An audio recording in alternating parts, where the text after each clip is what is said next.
प्रणाम। राजकोट रामकृष्ण आश्रम के पूजनीय सन्यासी स्वामी निखिलेश्वरानंद जी महाराज और बाकी जो सब लोग उपस्थित हुए हैं इस धर्मसभा में, मैं सबको प्रणाम करता हूं, अभिनंदन करता हूं। इस पावन अवसर में आज स्वामी विवेकानंद का जन्म दिवस, जो कि पूरे देश में राष्ट्रीय युवा दिवस के रूप में मनाया जा रहा है।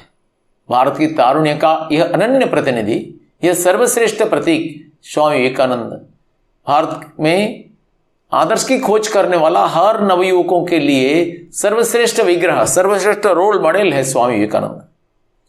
ये अपना श्री गुरुदेव रामकृष्ण परमहंस का निर्देश, जो कि सारा भारत को और विश्व को जगाने का, इसको कैसे पालन करेंगे। एक कबर्दकीन सन्यासी हिमालय से लेकर कुमारिका तक, अटक से कटक तक और सिंधु से ब्रह्मपुत्र तक ये भ्रमण करके भारत माता का अंतरंग सान्निध्य प्राप्त किया है। भारत का समस्या और संभावना, इस सब विषय में स्वामी जी का निविड़ ज्ञान प्राप्त हो गया है और इसको लेकर के स्वामी जी इतना विचलित हो गए हैं। भारत में दरिद्रता, बुभुक्षा, बेरोजगारी, ये सब को देख करके, कुसंस्कार, ये सब को देख करके ये गौरवान्वित अतीत वाला भारतवर्ष का कैसा पतन हुआ है, इससे स्वामी विवेकानंद विचलित हो गए हैं। और भारत की दक्षिण प्रांत में कन्याकुमारी में समाविष्ट विवेकानंद देवी कन्याकुमारी के चरण में प्रणत होकर के प्रार्थना करने लगे। रोदन करते हुए विवेकानंद बोले, हे माँ, अगर लोगों का दुर्दशा दूर करने का सामर्थ्य मुझे नहीं दिया तो इसको देखने का अवसर क्यों देते हो माँ। विवेकानंद इस पीड़ा को लेकर के एकांत में जाना चाहते थे। अनंत सागर उनको आह्वान किया। विवेकानंद दोनों आंखों में स्वप्नों को भरपूर करके देखने लगे सागर को, और अशांत सागर को लंफ प्रदान कर दिया स्वामी विवेकानंद ने।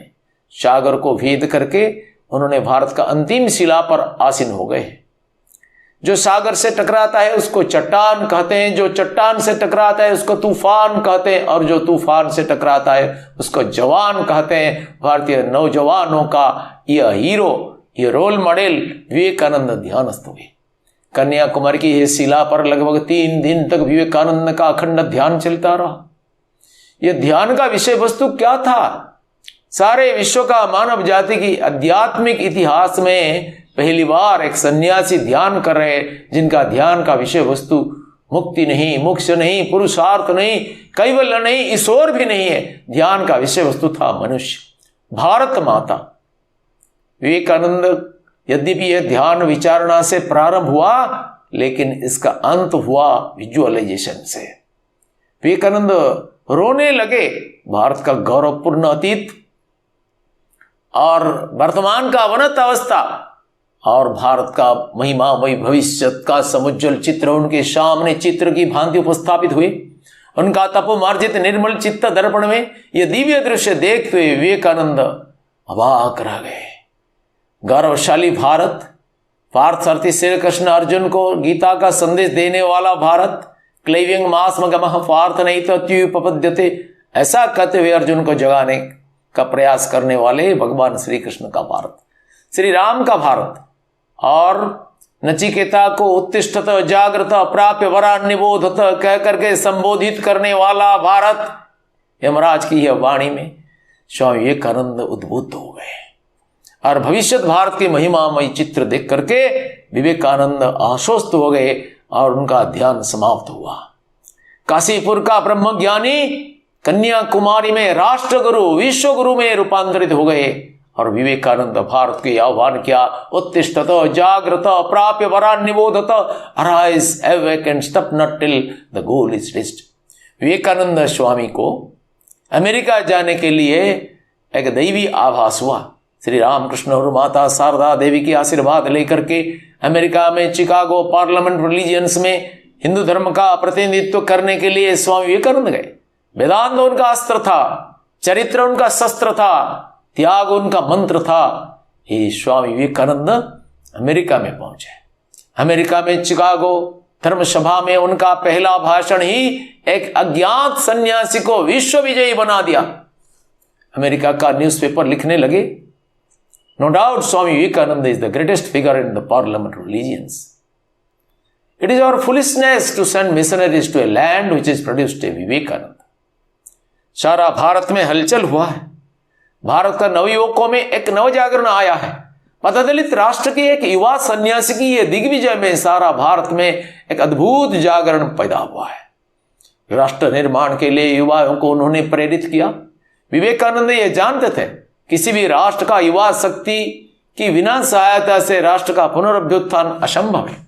इसलिए उन्होंने कहा, I have faith in my country and specially in the youth of my country. आगे जाओ वीर हृदय युवक वृंद, आगे जाओ।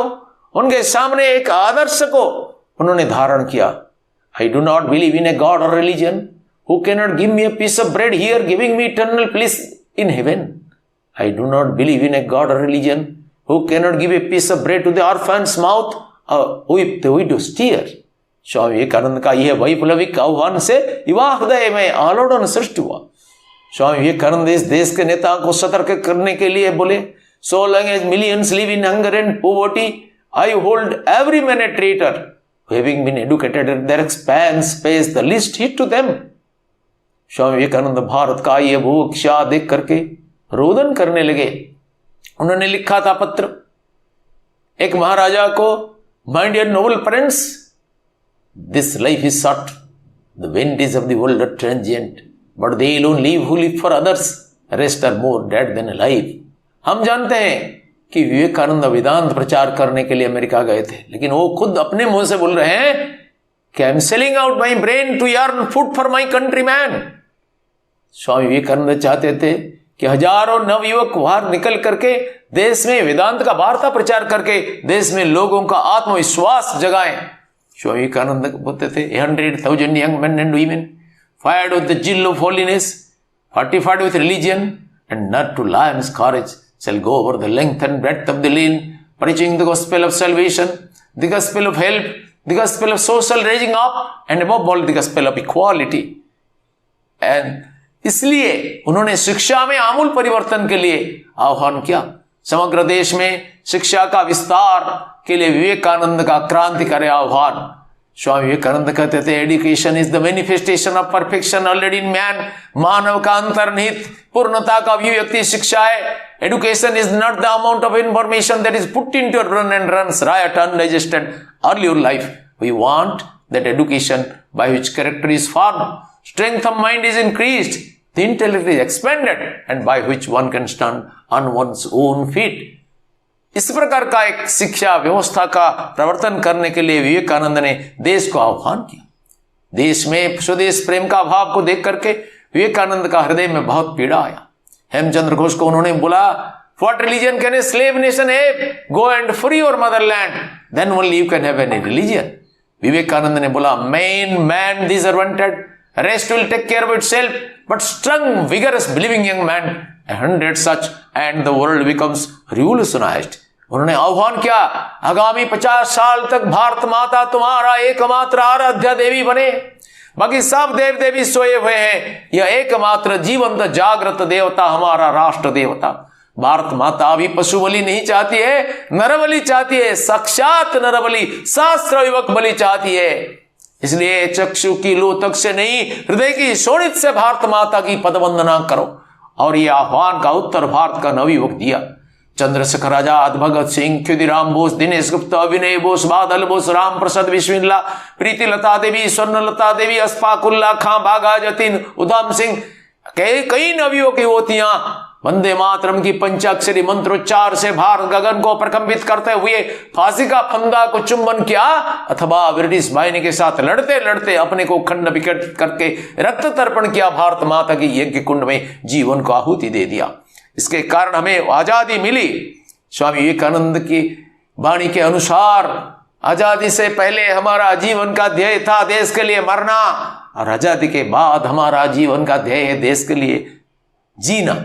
हम देश के लिए जीना चाहते हैं, इसलिए स्वामी विवेकानंद हमको कई मंत्र दिया है। सबसे बड़ा मंत्र है love India, love humanity. Swami Vivekananda का ये वाणी है, लव इंडिया, भारत को प्रेम करो, इसी से सारा विकृति दूर हो जाएगा। इसे स्वामी विवेकानंद बोलते थे, love opens the most impossible gates, love is the gate to all the secrets of the universe, Feel therefore my would-be reformers, my would-be patriots. Do you feel that millions and millions of the descendants of gods and of sages have become next door neighbors to brutes? Do you feel that millions are starving today and millions have been starving for ages? Do you feel that ignorance has come over the land as a dark cloud? Does it make you restless? Does it make you sleepless? Has it gone into your blood, coursing through your veins and becoming consonant with your heartbeats? Has it made you almost mad? Are you seized with that one idea of the misery of ruin and have you forgotten all about your name, your fame, your wives, your children, your properties, even your own bodies? Have you done that? That is the very first step to become a patriot. The very first step. हम इस आधार पर विचार करेंगे कि हम सचमुच देश प्रेमिक है क्या? विवेकानंद कहते थे strength is life, weakness is death, love is life, hatred is death, helping others is life, not helping others is death, expansion is life, contraction is death. आज स्वामी विवेकानंद की यह पुण्य जन्म दिवस पर हम सभी संकल्प करेंगे कि विवेकानंद का वाणी को जीवन का आदर्श के रूप में मानेंगे और इसको पालन करेंगे और अपना जीवन को प्रसारित करेंगे और हमारा जीवन का कण कण भारत माता की सेवा के लिए समर्पित करेंगे। इतना कहते हुए मेरा वाणी को विराम देता हूं। स्वामी विवेकानंद की जय, भारत माता की जय, वंदे मातरम।